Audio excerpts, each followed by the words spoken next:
إن الحمد لله نحمده ونستعينه ونستغفره ونعوذ بالله من شرور أنفسنا ومن سيئات أعمالنا من يهده الله فلا مضل له ومن يضلله فلا هادي له أشهد أن لا إله إلا الله وحده لا شريك له وأشهد أن محمدًا عبده ورسوله اللهم صل على محمد وعلى آل محمد كما صليت على إبراهيم وعلى آل إبراهيم إنك حميد مجيد اللهم بارك على محمد وعلى آل محمد كما باركت على إبراهيم وعلى آل إبراهيم إنك حميد مجيد يا أيها الذين آمنوا اتقوا الله حق تقاته ولا تموتن إلا وأنتم مسلمون يا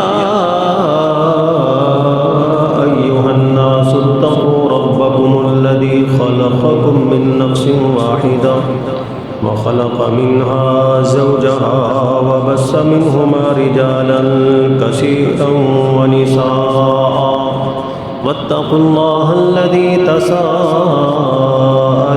به والأرحام إن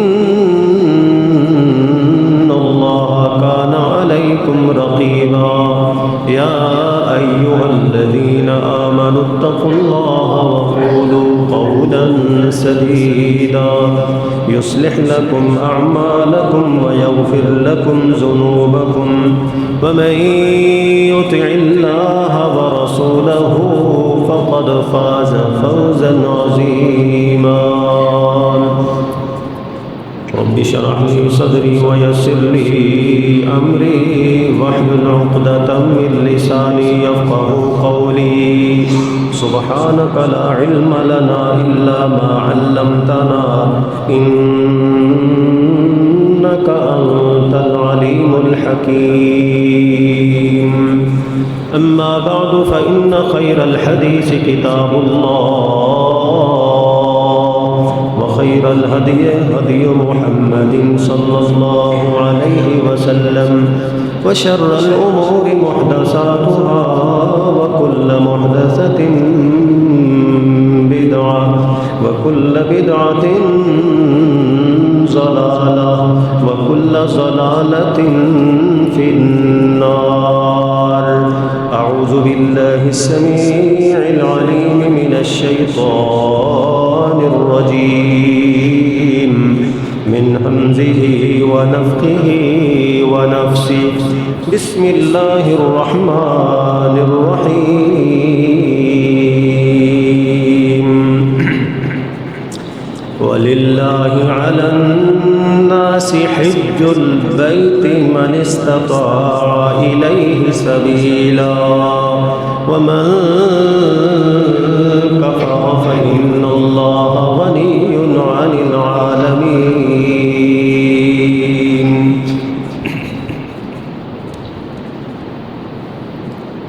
تمام قسم کی تعریفات کے لائق اللہ جل جلالہ کی ذات کے لیے بے شمار درود و سلام و کائنات کے امام سید الانبیاء سید الاولین والآخرین جناب محمد الرسول اللہ صلی اللہ علیہ وسلم کی ذات اقدس پر رحمت کی دعائیں ہوں صحابہ کرام تابعین تبع تابعین محدثین کی جماعت پر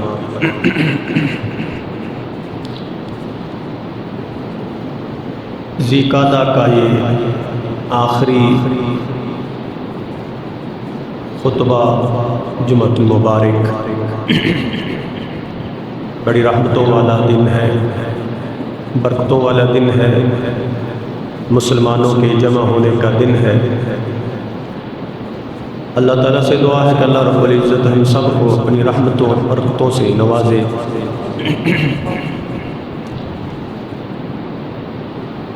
حج کے متعلق چند منٹ گزارشات کریں گے، صرف اس غرض سے کہ اللہ رب العزت ہر صاحب مال کو، ہر استطاعت والے کو حج کی توفیق نصیب فرمائے۔ اور اس وقت جو حجاج کرام جا رہے ہیں حج کی غرض سے، اللہ ان کا سفر قبول فرمائے۔ سب سے پہلے حج کا لغوی معنی کیا ہے اور حج کا اصطلاحی معنی، حج کسے کہتے ہیں؟ حج عربی زبان کا لفظ ہے، اس کا معنی ہوتا ہے کسی جگہ کا ارادہ کرنا۔ حج یا حجو سے حجن ارادہ کرنا، قصد کرنا۔ اصطلاحی تعریف خاص عبادت کی ادائیگی کے لیے ایک معین وقت کے اندر مکہ المکرمہ بیت اللہ کا ارادہ کرنا، بیت اللہ کی طرف قصد کرنا حج کہلاتا ہے۔ خاص عبادت کے لیے ایک معین وقت، آپ جانتے ہیں حج کے کچھ مخصوص دن ہیں، مخصوص دنوں کے اندر مکہ کی طرف، بیت اللہ کی طرف ارادہ کرنا، قصد کرنا حج کہلاتا ہے۔ آپ کو پتہ چلا کہ لغت کے اعتبار سے کسی جگہ کا ارادہ کرنا سیون شریف کا نہیں، ذرا توجہ فرمائے، گولڈا شریف کا نہیں، وہ مکہ المکرمہ اللہ کے گھر بیت اللہ کی طرف ارادہ کرنا، یہ لغوی اور اصطلاحی معنی ہے۔ حج کی فرضیت کے متعلق چند دو چار دلائل دے کر اپنی بات آگے چلائیں گے۔ صحیح بخاری کی حدیث ہے، نبی کریم صلی اللہ علیہ وسلم نے فرمایا، اور یہ عام حدیث ہے، آپ سنتے رہتے ہیں، بنی الاسلام علی خمس، اسلام کی بنیاد 5 چیزوں پر ہے۔ ان میں سے پہلی گواہی دینا کہ اللہ کے سوا کوئی سچا معبود نہیں ہے، اور پھر اس بات کی گواہی دینا بغیر کسی شرط کے محمد الرسول اللہ صلی اللہ علیہ وسلم کی میں اطاعت اور فرمانبرداری کروں گا، اللہ کے نبی اللہ کے سچے رسول ہیں۔ دوسرے نمبر پہ نماز قائم کرنا اور زکوٰۃ دینا، والحج، چوتھے نمبر پہ حج، بعض احادیث میں 5واں نمبر ہے حج کا، یعنی اسلام کے جو ارکان ہیں، اور بعض میں چوتھا نمبر ہے، 5واں نمبر کسی حدیث میں روزے کا ہے اور کسی حدیث میں حج کا۔ تو حج کس پر فرض ہے؟ بندہ عقل مند ہو، بیوقوف پر، مجنون پر حج نہیں ہے۔ پھر مومن ہو، کوئی بھی عمل بغیر ایمان کے رب قبول ہی نہیں کرتا۔ قرآن مجید میں اللہ نے اعمال صالحہ کا تذکرہ فرمایا اور ساتھ شرط لگائی، وَهُوَ مُؤْمِنٌ، وہ کیا ہو؟ مومن ہو۔ اور دوسری دلیل حج کے فرض ہونے کی، وَلِلَّهِ عَلَى النَّاسِ حِجُّ الْبَيْتِ، اللہ کے لیے، اللہ کی ذات کے لیے لوگوں پر بیت اللہ کا حج، لوگوں کے ذمے کیا ہے؟ بیت اللہ کا حج کرنا، یہ فرض ہے، فرض۔ کس کے لیے؟ من استطاع الیہ سبیلا، جو اس طرف جانے کی طاقت رکھتا ہے، اس کے پاس صحت موجود ہے اور اس کے پاس اخراجات ہے، خرچہ ہے اور دولت ہے، اس پر فرض ہے، اور وہ سفر کو جاتا ہے، پیچھے والوں کے لیے بھی نان و نفقہ کا انتظام کر کے جاتا ہے، یہ انسان ہے، اس پر یہ حج کرنا فرض ہے۔ تیسری دلیل سنن ابی داؤد کے اندر نبی علیہ السلام نے فرمایا، الحج مرۃ واحدہ، حج ایک ہی مرتبہ ہے زندگی میں، جتنا مرضی کروڑ پتی ہو، صرف ایک دفعہ اس نے حج کر لیا، ایک دفعہ، وہ ادائیگی ہوگی، فرض کی ادائیگی۔ اور فرمایا فمن زاد فہو تطوع، جس نے زیادہ حج کیے تو یہ زیادہ حج کرنا نفل بن جائے گا، نفل۔ اللہ اکبر۔ اور صحیح بخاری کی حدیث، چوتھی دلیل حج کی فرضیت کے متعلق، نبی علیہ السلام نے فرمایا یا ایھا الناس، بڑی کمال کی حدیث ہے، بڑی پیاری حدیث ہے، یا ایھا الناس، اے لوگو، قد فرض اللہ علیکم الحج، اللہ نے تم پر حج کو فرض کیا ہے، فحجوا، اب تم کیا کرو؟ حج کرو۔ اور ایک آدمی نے کہا یا رسول اللہ اکل عام، ہر سال حج کرنا ہے؟ اللہ کے نبی خاموش رہے، فسکت رسول اللہ صلی اللہ علیہ وسلم، اللہ کے نبی خاموش، اس نے 3 دفعہ سوال کیا اکل عام، کیا ہر سال حج ہے؟ آپ خاموش رہے۔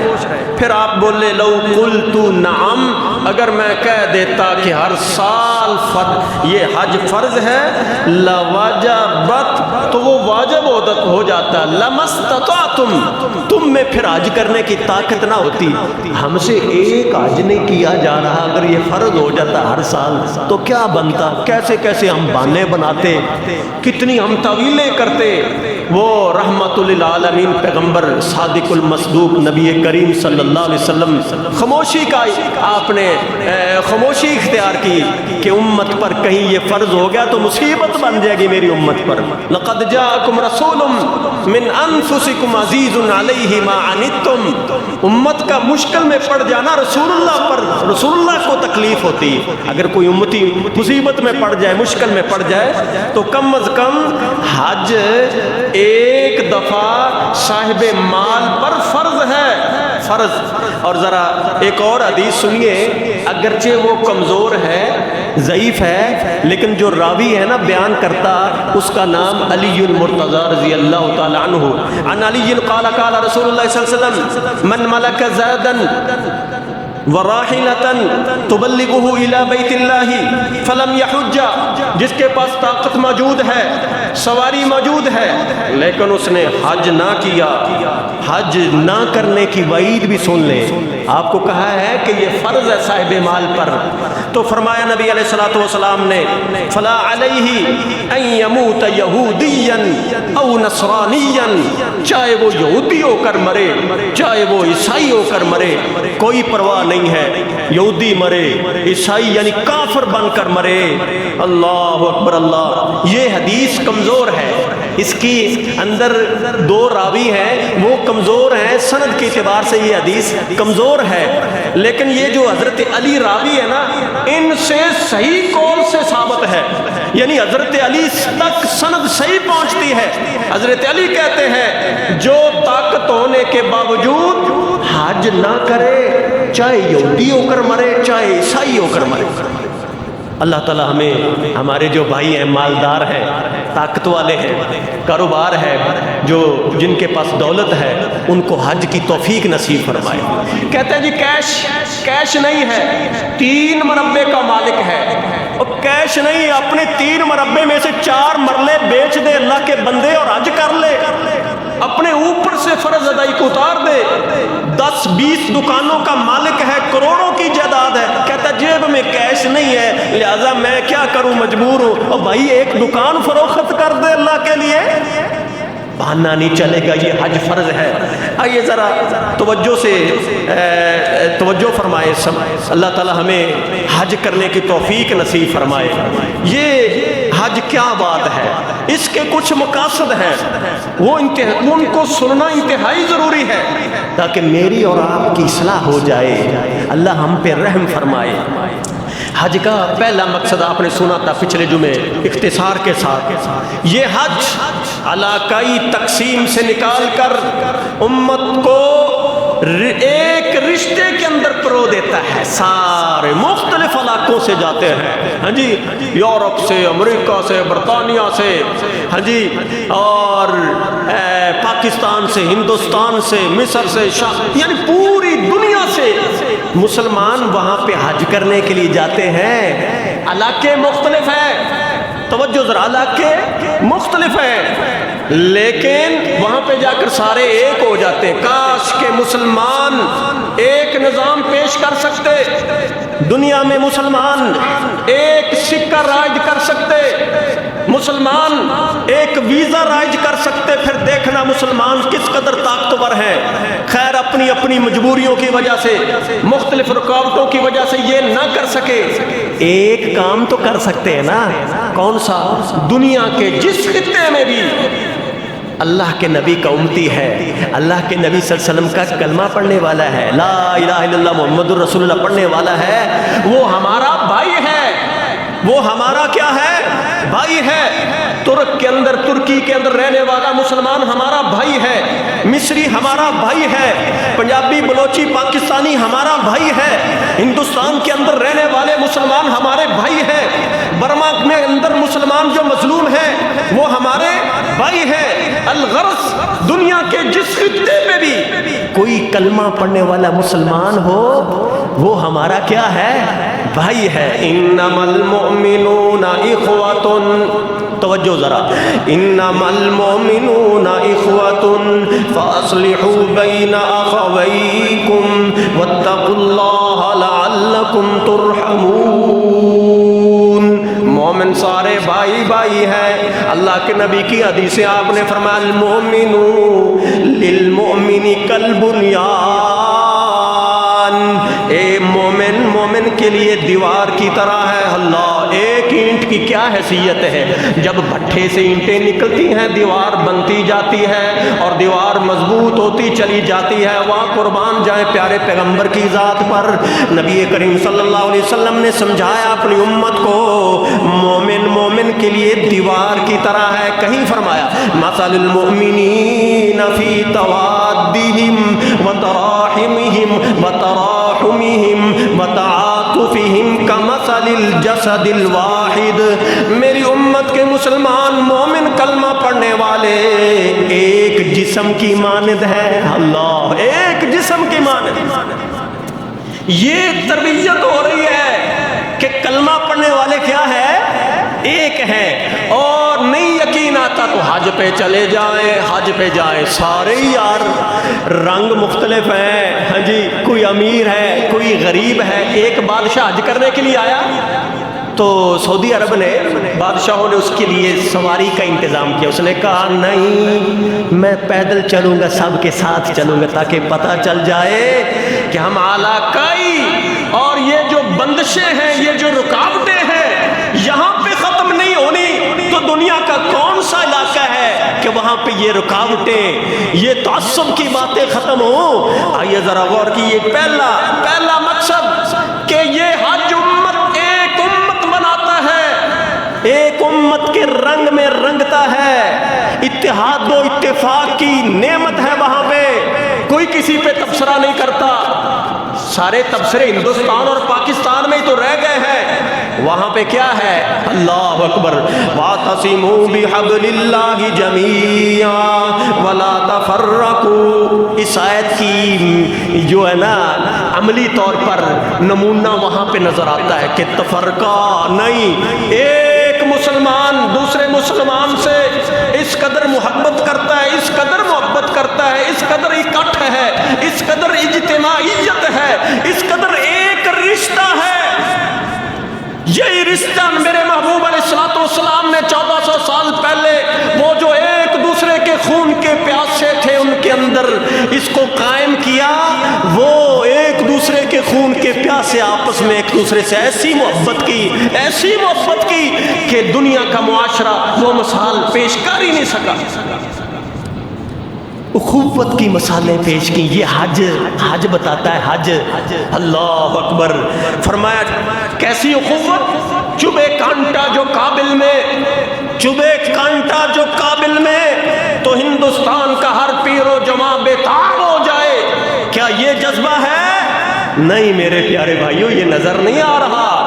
امت کس قدر مشکل میں ہے، تمہیں حج کا یہ سما یہ بتاتا ہے کہ لوگوں اور کلمہ پڑھنے والوں تمہاری شان ہے، تمہاری عظمت ہے، ان علاقائی تقسیم سے نکلو اور ایک امت میں پرو جاؤ، ایک امت امت کے رنگ میں پھر دیکھنا اللہ کی رحمتوں اور برکات کا کیسے نزول ہوتا ہے۔ دوسرا مقصد، انسانی زندگی میں مسائل بھی ہیں، وسائل بھی ہیں، ہر وقت انسان کو پریشانی لگی ہوئی ہے۔ صبح اٹھتا ہے، رات پلانگیں بناتا ہے، صبح اٹھ کر اپنا سفر شروع کرتا ہے دنیا کو کمانے کے لیے، دنیا کے لیے مارے مارے بندہ پھرتا ہے، 24 گھنٹے مصروف ہے۔ اللہ اکبر اللہ، حج ہمیں چند فراغت کے دن دیتا ہے۔ اللہ فرماتے میرے بندے تو نے ساری زندگی کھپا دی اس دنیا کے لیے، اور میرے لیے آجا 4 دن نکال لے میری محبت کے لیے، میری عبادت کے لیے، پوری یکسوئی کے ساتھ آجا۔ اللہ اکبر۔ تو ساری توجہ حاجی کی اس بات پر ہوتی ہے کہ میں نے بس اپنے رب کو راضی کرنا ہے۔ بچے چھوڑ دیے، کاروبار چھوڑ دیا، سب کچھ چھوڑ دیے، رشتہ دار دوست یار چھوڑے اللہ کے لیے، اور ان میدانوں میں پھرتا ہے دیوانہ حال اللہ کی عبادت کرتے ہوئے، زبان پہ اللہ کے تذکرے ہیں، اللہ کی یاد ہے، کبھی نمازوں میں، کبھی جناب وہ طواف کرتا نظر آتا ہے، کبھی سعی صفا مروہ کی وہ وہاں پہ دوڑ لگاتا نظر آتا ہے، کبھی حجر اسود کو بوسے دیتا نظر آتا ہے، پھر مینا میں جاتا ہے، عرفات میں جاتا ہے۔ تو حج ہمیں فراغت کے چند ایام دیتا ہے، بڑی غنیمت کے دن ہیں۔ اور اسی طرح اور جانے والوں پہ افسوس ہے، ان کو پتہ ہی نہیں ہم کس جگہ پہ آ گئے، یہ جگہ کتنی عظیم ہے، اس جگہ کا مقام کیا ہے۔ یکسوئی حاصل نہ ہوئی، پوری توجہ حاصل نہ ہوئی، اللہ کی عبادت جیسے کرنی تھی نہ کی، اسی طرح غفلت میں واپس آ گئے۔ یہ افسوس کی بات ہے، افسوس۔ یہ حج ہی تو ہے، یہ اعتکاف کی طرح، رمضان میں اعتکاف کی طرح انسان کو فراغت کے ایام عطا کرتا ہے۔ اور تیسرا سنیے مقصد، اللہ کو راضی کرنا ہے تو اللہ والوں کی اداؤں کو پورا کیجئے، اللہ والوں کی اداؤں کو، ابراہیم علیہ السلام کی اداؤں کو پورا کیجئے۔ ابراہیم علیہ السلام نے کنکر مارے، آج امت بھی رمی جمرات کرتی ہے، جمرات کو کنکر مارتی ہے، یہ ایک ادا اللہ نے زندہ کر دی۔ اور صفا مروہ کی دوڑ ماں ہاجرہ نے لگائی تھی، اللہ نے اس ادا کو زندہ کر دیا۔ حج اللہ کے مقرب بندوں کی اداؤں کو ادا کرنے کا نام حج ہے۔ اللہ اکبر اللہ۔ اور چوتھی بات، چوتھا مقصد بڑا ہی عظیم مقصد ہے، اور وہ کیا ہے کہ حج ماں باپ کی خدمت کا درس بھی دیتا ہے۔ وہ ماں ہاجرہ دوڑی تھی نا، کہاں سے بلا؟ صفا سے مروہ، مروہ سے صفا۔ کیوں دوڑی تھی؟ اپنے بچے کی وجہ سے، اپنے بچے کی وجہ سے بچہ اسماعیل دیکھا نہیں گیا، وہ ختم ہو گیا، پانی ختم ہو گیا، راشن ختم ہو گیا، ماں دوڑی، ماں تڑپی، صفا سے مروہ، مروہ سے صفا۔ اللہ نے ان 2 پہاڑیوں کے تذکرے قرآن میں کر دیے، ان الصفا والمروہ من شعائر اللہ۔ یہ دونوں نشانیاں ہیں، صفا بھی مروہ بھی نشانی ہے، بہت بڑی نشانی ہے۔ دوڑ رہے ہیں نا وہاں پہ، دوڑ رہے ہیں، اور ماں کی اس ادا کو پورا کیا۔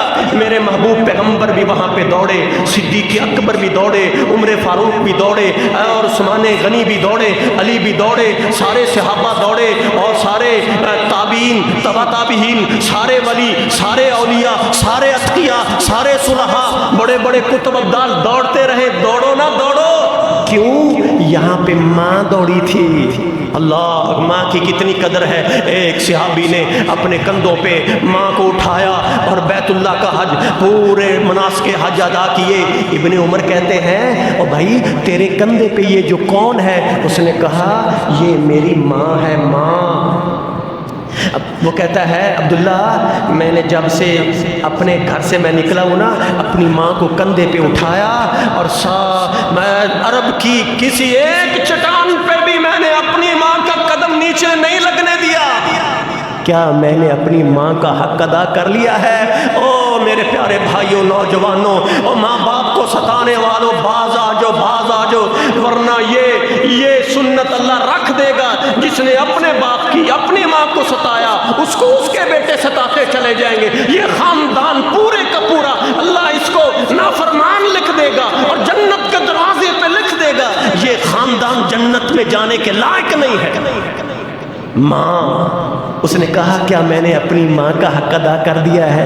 عبداللہ کہنے لگے اللہ کے بندے تو نے تو پہلی تکلیف، توجہ ذرا، پہلی تکلیف تیری ولادت سے پہلے پہلی تکلیف کی جو لہر آئی تھی اس کا بھی تو نے حق ادا نہیں کیا۔ اللہ، اس کا بھی حق ادا نہیں کیا۔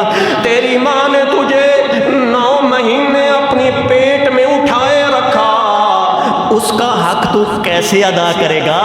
اور پھر تیری ولادت کے بعد 2 سال صبح و شام دن رات ماں نے اپنی آسانی کو نہیں دیکھا، اپنی تنگی کو نہیں دیکھا، تجھے دودھ پلایا، تو اس کا بھی حق ادا نہیں کر سکتا۔ وَوَصَّيْنَا الْإِنسَانَ بِوَالِدَيْهِ حَمَلَتْهُ أُمُّهُ وَهْنًا عَلَى وَهْنٍ، یہ ماں ہی تو ہے۔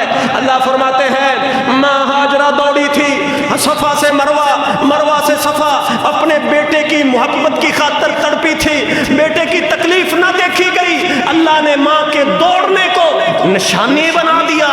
اب میرا اور آپ کا حج وہ قبول ہی نہیں ہوئے گا جب تک وہاں پہ دوڑیں گے نہیں۔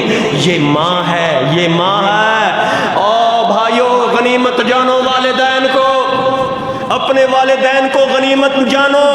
او کتنا بدبخت انسان ہے جس نے اپنے بوڑھے والدین کو جمع کروا دیا۔ او کیا نام ہے اس کا؟ ہائے ہائے ہائے، جمع کروا دیتے ہیں جی، خدمت نہیں کر سکتا، میرے پاس ٹائم نہیں۔ اور اس سے پہلے تو مر جاتا جب تو نے اپنی بوڑھی ماں کو وہاں پہ سال بعد بھی ٹائم نہیں ملتا۔ کئی ایسے بدبخت ہیں ان کو سال بعد بھی ٹائم نہیں ملتا ماں کی خدمت، چہرہ دیکھنے کے لیے۔ وہ بیچاری روتی ہے کہ سال بعد عید کے دن ہی ہمیں کوئی دیکھ کر چلا جائے۔ اور باپ اور ماں، اس کو ہم کیا سمجھتے ہیں؟ حج درس دیتا ہے کہ دنیا والوں، اللہ کی مخلوق میں سے سب سے پہلا حق والدین کا ہے۔ حج ادب سکھاتا ہے ماں والدین کا، اور حج کرنے والا کبھی اپنے والدین کا گستاخ نہیں ہو سکتا۔ حج کرنے والا کبھی اپنے والدین کا نافرمان نہیں ہو سکتا۔ 5واں مقصد سنیے۔ پہلا مقصد، امت کو ایک تصور دیا جاتا ہے کہ تم سارے ایک ہو، اور دوسرا مقصد یکسوئی کے ساتھ عبادت کرنا۔ تیسرا مقصد اللہ کے مقرب بندوں کی اداؤں کو پورا کرنا۔ چوتھا مقصد والدین کا ادب کرنا۔ 5واں اور آخری یہ بڑا مقصد وہ کیا ہے؟ شیطان ہمارا کیا ہے؟ دشمن ہے۔ اچھا جی، کنکریاں مارتے ہو وہاں پہ جا کر، کیوں مارتے ہو؟ جی ابراہیم خلیل اللہ نے کنکر مارے تھے، ہم اس لیے کنکریاں مارتے ہیں۔ اللہ اکبر اللہ، ہزاروں سال پہلے کی ادا، ابراہیم علیہ السلام نے کنکریاں ماری تھی جب اپنے بیٹے کو فلما بلغ معه السعي قال يا بني إني أرى في المنام أني أذبحك فانظر ماذا ترى قال يا أبت افعل ما تؤمر ستجدني إن شاء الله من الصابرين۔ بیٹے کو پکڑا اور لے جا رہے ہیں مینا میں، شیطان آیا وار کرنے کے لیے، کبھی اماں ہاجرہ کے پاس، کبھی حضرت خلیل اللہ کے پاس، کبھی اسماعیل کے پاس۔ جب خلیل اللہ کے پاس آیا نا تو کنکر مارے، یعنی شیطان کا خیال بھی آئے نا دماغ میں، اور کوئی چیز اللہ اور بندے کی محبت میں رکاوٹ بنے، اس کو رکاوٹ نہیں بننے دینا۔ یہ حج سکھاتا ہے۔ یہ کیا ہے؟ یہ حج سکھاتا ہے۔ اللہ، قربانیاں دیتے چلے جانا، قربانیوں کے بغیر اللہ تک نہیں پہنچیں گے، یاد رکھنا۔ قربانیاں دینا پڑیں گی، اللہ کا قرب حاصل کرنا ہے تو قربانیاں دینا پڑیں گی۔ قربانیاں دیتے چلے جاؤ، قربانیاں دیتے چلے جاؤ، حتیٰ کہ تمہیں اللہ رب العزت اپنے قرب کا اعلیٰ مقام عطا فرمائے گا۔ تو شیطان ہمارا کیا ہے؟ حج بتاتا ہے شیطان تمہارا کیا ہے؟ دشمن ہے، تو تم اس کو دشمن ہی سمجھو۔ ان الشیطان لکم عدو، ان الشیطان لکم عدو، یہ شیطان تمہارا دشمن ہے۔ فاتخذوہ عدوا، تم اس کو دشمن ہی سمجھو، دوست نہیں بنانا۔ شیطان کو دوست بناؤ گے عقیدہ برباد، بہت بڑا حملہ کرے گا، اور دنیا میں بھی ذلت ملے گی۔ مرنے کے بعد انسان جنت سے محروم ہو جائے گا۔ اس لیے شیطان ہمارا کیا ہے؟ دشمن ہے۔ قربان جائیں، جب کنکریاں ماری جاتی ہیں تو اجتماعی طور پر امت مسلمہ اعلان کرتی ہے کہ دنیا والوں، ہم دنیا میں شیطانیت کو پھیلنے نہیں دیں گے۔ یہ حج کا اعلان ہے، ہم شیطان کے پروگراموں کو تباہ کریں گے، شیطان کی چال کو کامیاب نہیں ہونے دیں گے۔ شیطان نے جو آلات بنائے ہیں ان آلات کو ہم توڑ کر رہیں گے۔ یہ حاجی جب حج کرنے جاتا ہے وہاں پہ اعلان کرتا ہے کہ دنیا میں ہم شیطانیت کو، شیطان کے کاموں کو پھیلنے نہیں دیں گے۔ ہائے افسوس، ہائے افسوس، آج تو میری اور آپ کی جیب کا موبائل ایسا شیطان ہے، ایسا شیطان ہے کہ امت مسلمہ کے نوجوانوں کے کردار کو ایسا مجروح کیا، اس قدر ہمیں تباہ کیا اس موبائل کی لعنت نے۔ یہ شیطان کا ایک بار چل چکا ہے، اب پتہ نہیں کیا بنے گا، پتہ نہیں ہماری دنیا کیسے گزرے گی، باقی پتہ نہیں مرنے کے بعد ہمارے ساتھ کیا ہوگا۔ اس قدر یہ غافل ہو چکا ہے انسان، اس کو پتہ نہیں کہ جب حاجی کنکریاں مارتے ہیں شیطان کو تو امت کس بات کا اعلان کر رہی ہوتی ہے؟ امت اس بات کا اعلان کر رہی ہوتی ہے، شیطان نے کہا تھا ثم لآتینہم من بین ایدیہم ومن خلفہم وعن ایمانہم وعن شمائلہم۔ شیطان نے کہا تھا جب اللہ نے اس کو مردود کر کے لعنتی قرار دے کر جنت سے زمین پہ اتارا تھا، اس نے اللہ رب العزت کے دربار میں قسمیں اٹھا کر کہا تھا میں آگے سے بھی آؤں گا، پیچھے سے حملہ کروں گا، دائیں سے حملہ کروں گا، بائیں سے حملہ کروں گا۔ اے میرے پروردگار ولا تجد اکثرہم شاکرین، دنیا کی اکثریت کو، تیرے بندوں کی اکثریت نمک حرام ہوں گے، شکر گزار نہیں ہوں گے، اور سب سے بڑی ناشکری اللہ کی زمین پہ کیا ہوگی کہ میں لوگوں کی اکثریت کو بے نماز بنا دوں گا۔ اور پیارے بھائیوں، یہ جمعہ ہے، جمعہ امت مسلمہ کی اکٹھ کا دن ہے۔ اللہ کا کتنا کرم ہے کہ جمعے والے دن مسلمان نکل پڑتے ہیں۔ اور مسلمانوں تمہیں 5 اذانیں سنائی نہیں دیتی؟ ظہر کے وقت اسی مسجد کے اندر 3 سے 4 صفحے، اور ہر مسجد میں 3 سے 4 صفحے۔ تم نے نماز کو کھلونا بنا لیا ہے۔ اور نہیں، اسلام ایسے نہیں چلے گا، اللہ کی محبت ایسے نہیں ملے گی، اللہ کی جنت کے وارث ایسے نہیں بنیں گے۔ اپنے آپ کو بدلنا ہوگا اور شیطان کا مقابلہ کرنا ہوگا۔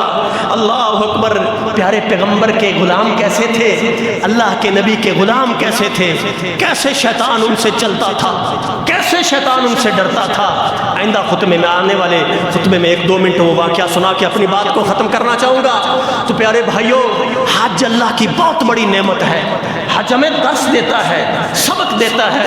جتنے ہم نے مقاصد سنے ہیں اللہ ہمیں اپنانے کی توفیق نصیب فرمائے۔ اللہ جو ہم میں کمزوریاں ہیں وہ اپنی رحمت سے دور فرما دے۔ سبحان ربک رب العزت عما یصفون وسلام علی المرسلین والحمد للہ۔ ان الحمد للہ نحمده ونستعینه ونستغفره ونعوذ بالله من شرور انفسنا ومن سيئات اعمالنا من يهده الله فلا مضل له ومن يضلل فلا هادي له اشهد ان لا اله الا الله وحده لا شريك له واشهد ان محمدا عبده ورسوله اللهم صل على محمد وعلى ال محمد وبارك وسلم تسليما۔ شیطان ہمارا دشمن ہے، ہر مسلمان کا دشمن ہے۔ اللہ ہمیں شیطان کی دشمنی سے محفوظ فرمائے۔ لیکن اللہ کی زمین پہ بڑے بڑے لوگ آئے، ان میں سے حضرت عمر رضی اللہ تعالیٰ عنہ، سب کہو پیار سے رضی اللہ تعالیٰ عنہ، کتنے عظیم ہیں، کس قدر عظیم ہے، کس قدر ان کا ایمان قوی ہے، مضبوط ہے۔ نبی علیہ الصلوۃ والسلام نے ایک دن بڑی حیرت کے ساتھ فرمایا، حضرت عمر آ رہے تھے، فرمایا عمر تو میرا غلام کیسا عجیب ہے۔ عمر جب تجھے شیطان کسی گلی میں دیکھ لیتا ہے نا، فجن غیر فجی کا وہ رستہ تبدیل کر لیتا ہے۔ اللہ اکبر۔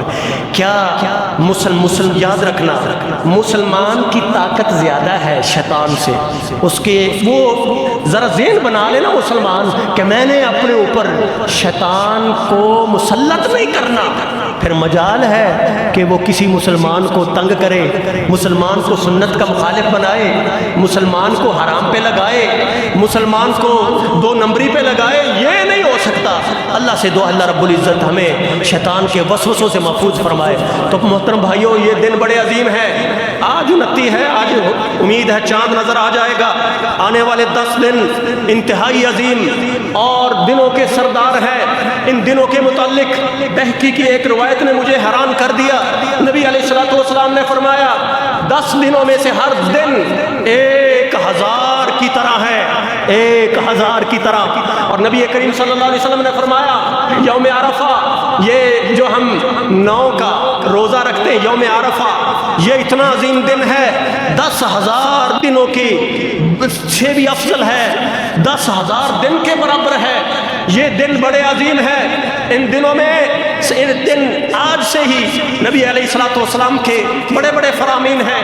امت کی رہنمائی فرمائی، امت کو ترغیب دلائی کہ قربانیاں کرنے والے جلدی جلدی چاند نظر آنے سے پہلے اپنے جسم کی صفائی کریں، ناخنوں کو کاٹ لیں، بالوں کو اتروا لیں، اگر اتروانا چاہتے ہیں پھر پورے 10 دن عید سے پہلے نہ ناخنوں کو چھیڑنا ہے نہ بالوں کو۔ اور یہی حکم جو قربانی نہیں کرتا اس کے لیے بھی ہے۔ اللہ تعالی ہمیں ان سنتوں پہ عمل کی توفیق نصیب فرمائے۔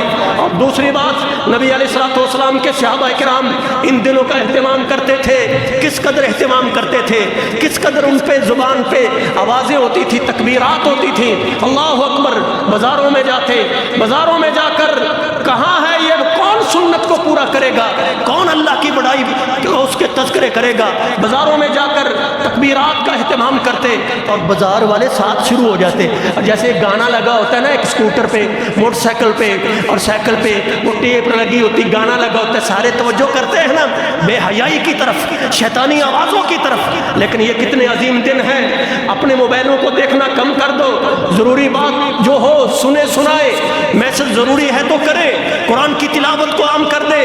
جس طرح آج حاجی جب حج کرتے ہوئے جاتے، حج کے لیے جاتے ہیں اور مناسک حج ادا کرنے کے لیے جب ان کی زبان پر بھی اللہ کے تذکرے ہوتے ہیں، یہاں پہ بیٹھے اور دائیں بائیں مختلف علاقوں میں رہنے والے مسلمانوں کی زبان پر بھی اللہ اکبر، اللہ اکبر، لا الہ الا اللہ واللہ اکبر کے آوازیں ہوتی ہیں۔ اسی طرح حجاج کرام بھی وہاں پہ پڑھتے ہیں لبیک اللہم لبیک لبیک لا شریک لک لبیک ان الحمد والنعمت لک والملک لا شریک لک۔ یہ آواز ہوتی ہے۔ مجھے امانت داری سے بتاؤ، یہ عبادت ہے، قولی عبادت وہاں پہ زبان سے تذکرے اللہ کے، بدنی عبادت وہاں پہ مال لگایا اپنے جسم کو۔ ان سے پوچھے نا ذرا حاجیوں سے کیسا حج کیا، کہتے ہیں تھک گئے، ٹوٹ گئے۔ ماں بدنی عبادت بھی، بدن کی عبادت بھی، اور اسی طرح مالی عبادت بھی، مال لگایا، اتنے اتنے لاکھ لگائے، پھر بندہ اپنی زبان پہ کہتا ہے لبیک اللہم لبیک، اللہ میں حاضر ہوں، اللہ میں حاضر ہوں، تیرا کوئی شریک نہیں، تیری سب سے ساری نعمتیں ہیں، تعریف بھی تیری ہے۔ مجھے بتاؤ یہ کلمہ لبیک یہ عبادت والا ہے۔ بندہ وہاں پہ کہتا ہے اللہ میں تیری عبادت کے لیے آیا ہوں، میں حاضری لگانے کے لیے آیا ہوں۔ کوئی ایک بندہ بتاؤ جو وہاں پہ کہتا ہو لبیک یا رسول اللہ، دل دکھانے کے لیے اللہ کی قسم۔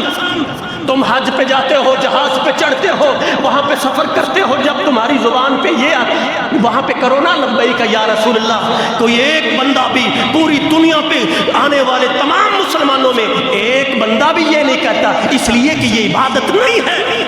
عبادت کیا ہے؟ لبیک اللہم لبیک، سارے کہتے ہیں۔ اللہ ہمیں سمجھنے کی توفیق نصیب فرمائے۔ اور بعض کہتے ہیں لبیک یا حسین، یہ تو حسین کی عبادت ہو گئی۔ جو کہتا ہے لبیک یا رسول اللہ، یہ رسول اللہ کی عبادت ہو گئی۔ حج کے دنوں میں قولی عبادت کرتے ہوئے بندہ کیا کہتا ہے؟ لبیک اللہم لبیک۔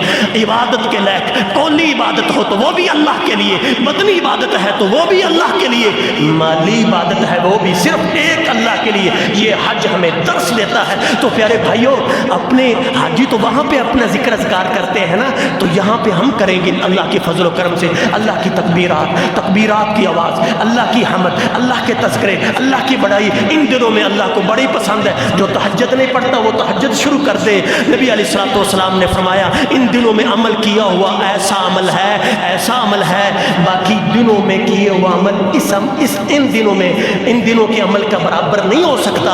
اور اور آج کی نماز ان دنوں کے اندر جو کل یا پرسوں شروع ہوگی ان دنوں کی نماز کو نہیں پہنچ سکے گی۔ وہ نماز بڑی افضل، وہ نوافل بڑے افضل، وہ ذکر بڑا افضل، اللہ کو بڑا پسند ہے۔ ان دنوں کو اللہ ہمیں غنیمت سمجھنے کی توفیق نصیب فرمائے۔ الہ العالمین ہمیں قربانیاں کرنے کی بھی توفیق نصیب فرمائے۔ سارے مسائل بیان نہیں کیے جاتے، اللہ سے دعا کرتے اللہ رب العزت ہم مسلمانوں پہ رحم فرمائے۔ الہ العالمین ہم کو اجتماعیت، امت کو ایک رنگ، اس امت کو ایک رنگ میں رنگ دے۔ اے میرے اللہ یکسوئی کے ساتھ عبادت کی توفیق نصیب فرما۔ الہ العالمین حج کا ایک مقصد ہے والدین کا ادب کرنا۔ امت کے نوجوانوں کو، امت کے مسلمانوں کو اپنے والدین کا ادب کرنے کی توفیق نصیب فرما۔ حج کا ایک مقصد یہ بھی ہے کہ شیطان ہمارا دشمن ہے، اللہ شیطان کے وسوسوں سے، شیطان کے شر سے ہمیشہ کے لیے ہم سب کو محفوظ فرما دے۔ الہ العالمین اے ہم پہ رحم فرما، مظلومین پہ مدد فرما۔ اے میرے اللہ ہم کمزور ہیں، تو غنی ہے، اے اللہ تو طاقتور ہے، ہم کمزور ہیں، ہم کلاش ہیں، تیرے در کے فقیر ہیں۔ اللہ تیرے در کے فقیر تو نبی بھی تھے، تیرے در کے فقیر تو ولی بھی تھے، تیرے در کے فقیر تو ساری کائنات ہے۔ اللہ ہم فقیروں کی جھولیاں بھر دے، ہماری ہر جو خواہش، جو جائز خواہش ہے اللہ اپنی رحمت سے اس کو پورا فرما دے۔ الہ العالمین ہمارے ملک کی حفاظت فرما، مسلمانوں کے علاقوں کی سرحدوں کی حفاظت فرما۔ ربنا آتنا فی الدنیا حسنہ وفی الآخرۃ حسنہ وقنا عذاب النار۔ ربنا تقبل منا انک انت السمیع العلیم وتب علینا انک انت التواب الرحیم۔ وصلی اللہ تعالی